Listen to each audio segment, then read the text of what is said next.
ফজরের সালামটা ফিরাইয়া পয়গম্বর আরবি ডাক দেখে আবু বকর কাছাকাছি আসেন, সামনে আসেন, ওমর আপনিও সামনে আসেন। এরা চিন্তা করে কি রে, অন্য অন্য সময় তো আমার নবী আমাদের কেমন করে ডাকে না, আজকে কিছু গুনাহ করে বলাইছি নাকি, নাকি অপরাধ করে বলাইছি নাকি, নবীজি এত কাছাকাছি কেন ডাকতেছেন?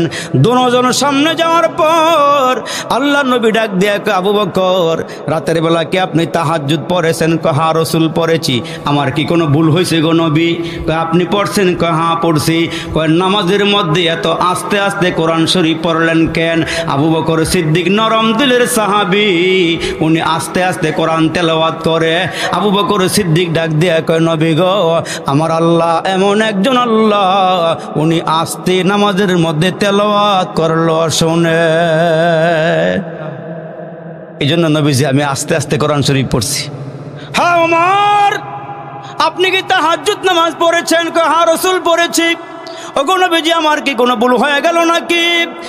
আপনি নামাজের মধ্যে এত জোরে জোরে কোরআন পড়লেন কেন? হযরত ওমর ডাক দেয়া কয় নবী গো, দুই কারণে আমি জোরে জোরে নামাজের মধ্যে কোরআন তেলাওয়াত করেছি। সুবহানাল্লাহ। কয় কারণে?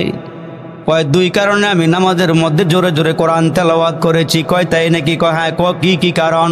কয় এক নাম্বার কারণ হইল, কয় নামাজের মধ্যে জোরে জোরে কোরআন তেলাওয়াত করলে যত জোরে কোরআন পড়ি তত দূরে শয়তান ভাগিয়া যায়।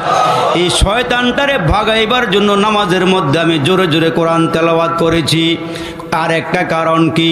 কয় দ্বিতীয় কারণ হইল, নামাজের মধ্যে আমি যদি জোরে জোরে কোরআন তেলাওয়াত করি তাহলে অন্য অন্য মানুষ হয়তো আমার তেলাওয়াত শুই না, এদের ঘুম ভাঙ্গা যাবে।